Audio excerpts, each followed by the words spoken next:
main point. Okay, that's good. Next, recognize main ideas by signal words that indicate something important is to follow. Okay, recognize main ideas by signal words that indicate something important is to follow. Okay, the presenter may not purposely inform you about the main points, but she will signal words to direct you towards what she is doing. Okay, as an example, look at this. Okay, in the passage you will hear, or in the presentation you may hear things like, let's put it out this way.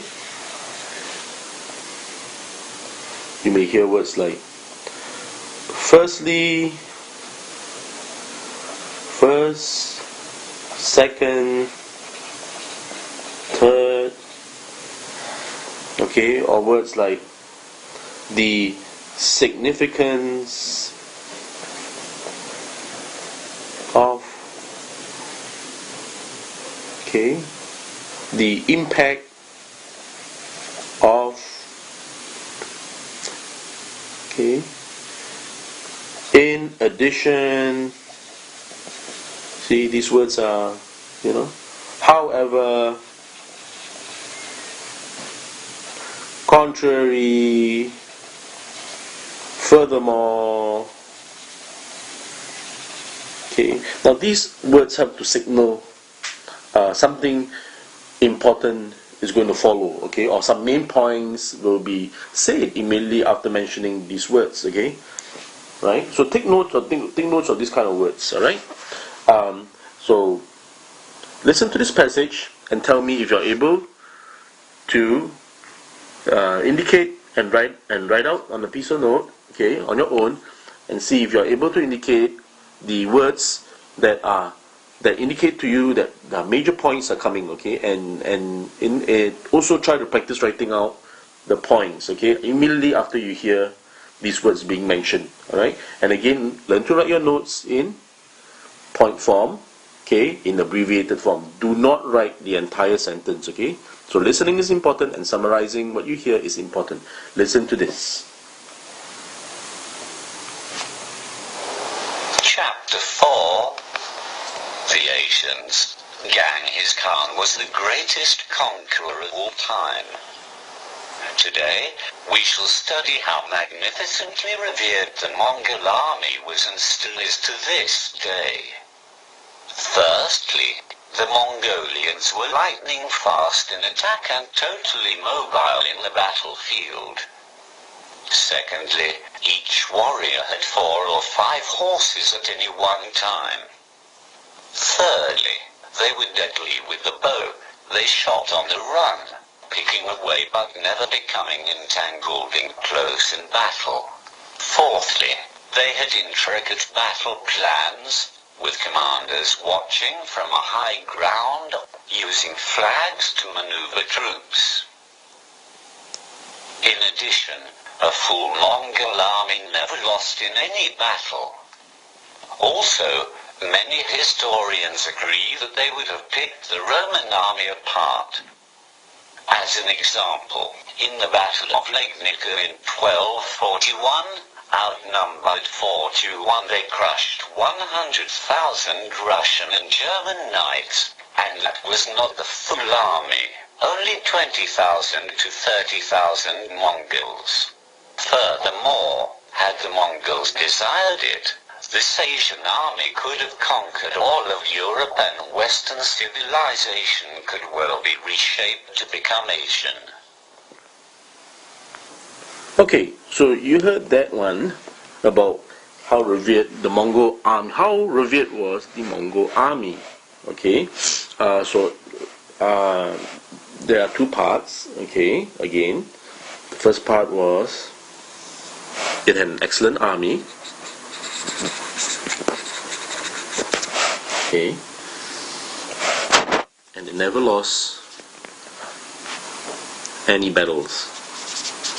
Okay, so I hope you were able to catch this one because there were many words in there that helped to indicate to you or to hit to you the main ideas that were coming. Okay, Like under excellent army, why was it excellent? It was fast. It had each fighter had many horses to use or to ride into battle with, and then they were fast and quick and good bow. They had they were able to wield their bows in a daily manner, okay, and they had good battle plans, right? And then under point 2, this is point 1, this is point 2, okay, let's call it point A, point B, okay. Under point B, they never lost a battle, alright. And then under this point B, the sub points would have been they never lost in during the time during their reign. Okay, they beat the Roman army. Most historians would have believed that if the Mongol army met the Roman army, they would have beaten the Roman army. Okay, and thirdly, if they had chosen to, they could have conquered Europe, and Europe could have been Asian more so than it is now. Okay, so these are some points here that you could have picked up from here. Listen to the passage again, and then see if you were able to pick up these points. Okay, again, the way to pick up these points is to look at signal words, like firstly, secondly, thirdly, fourthly, in addition, also, and furthermore. All right, listen to these words and catch them, and they will help you and direct you into an order of this form. Next, jot down details or examples that support the main idea. Okay, jot down details or examples that support the main idea.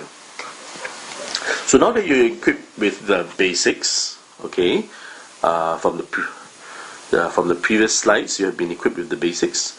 Let's practice by jotting down the points you hear in this passage. Okay, now you may listen to this passage again and again, just to be clear. Okay, this is a practice, so you can listen to it as many times as you want, but what's more important is that you'll be able to pick up the main points, the sub points, and of course use your abbreviated skills to summarize long passages, long sentences. Okay, now listen to this passage being read. Chapter 5. Was China always a copycat nation? We often hear the West crying foul at others, like China stealing or copying other people's invention. However, few Westerners are aware that, for thousands of years, China was far more developed than the West. Although industrialization was not erected on a Chinese foundation, the locomotive of European industrialization was to significant degrees founded on processes that indeed reached back to the many Chinese inventions which had been pioneered between 700 and 2,300 years earlier. Let's look at some examples where this irony occurs. Firstly, the British drill bit used in drilling for oil and other minerals is held up as a triumph of British genius, given that it could reach depths of some 200 feet. But these depths were dwarfed by the drill bits that were deployed in deep Chinese mines that reached down somewhere between 3,000 to 4,800 feet. In fact, the Chinese were deploying long drill bits as early as the 1st century BCE. It was not until as late as the 19th century that the West caught up. Secondly, the invention of ships with bulkheads and watertight compartments, attributed to the genius of Sir Samuel Bentham, but was in fact copied from detail of the Chinese junks that sailed the high seas 1,000 years before the dawn of Western civilization, owing to the advanced shipbuilding skills of the Chinese. Thirdly, we are typically told that it was the Briton, James Brindley, who was to become the greatest of the canal engineers and whose mechanical ingenuity was applied to the problem of building a canal.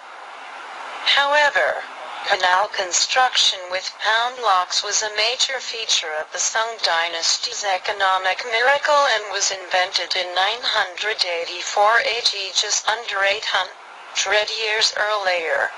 Moreover, the 6,000 kilometers of canal built in Britain between 1750 and 1858 paled into virtual insignificance when compared to the 50,000 kilometers constructed during the Sung dynasty some 700 years earlier. Fourthly, Chinese technology and metal production influenced the implementation of the Bessemer converter, which was used to cheaply mass-produce metal like iron and steel. Right up to 1851, 90% of Britain's ships were made of wood. It was only after 1852 that steel became cheap enough for the British to manufacture steel ships in large quantities owing to Chinese input in the Bessemer steel-making process. So in conclusion, the Chinese are not copycats but were in fact a great nation of inventors. Okay, now in this passage that you heard being read out, there were actually, if you have listened to the beginning and if you have listened to the end of what was being read out, you could have caught the main point, the main subject here, and that was that, okay, the main point here is that no, okay, Chinese not copycats, okay, but in fact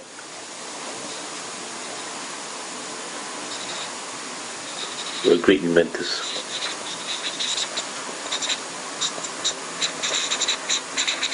Okay, that was the topic here. Okay, they were not copycats but were in fact great inventors. Okay, and then to back that up, there were at least 4 points, about 4 points that you could have mentioned. Okay, so the 4 points would have been one. Maybe let's just change this so that it can be more visually exciting for you. Okay, 1, they invented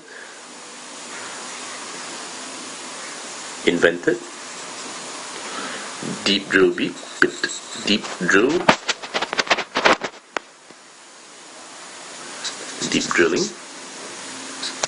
2, of course, under deep drilling, there are other sub points. You have to listen and to get that for yourself. Okay, and there was Chinese invented canals for transportation for one of, say, agricultural crops from one part of the country to another part. Invented canals. Okay, and points to substantiate it.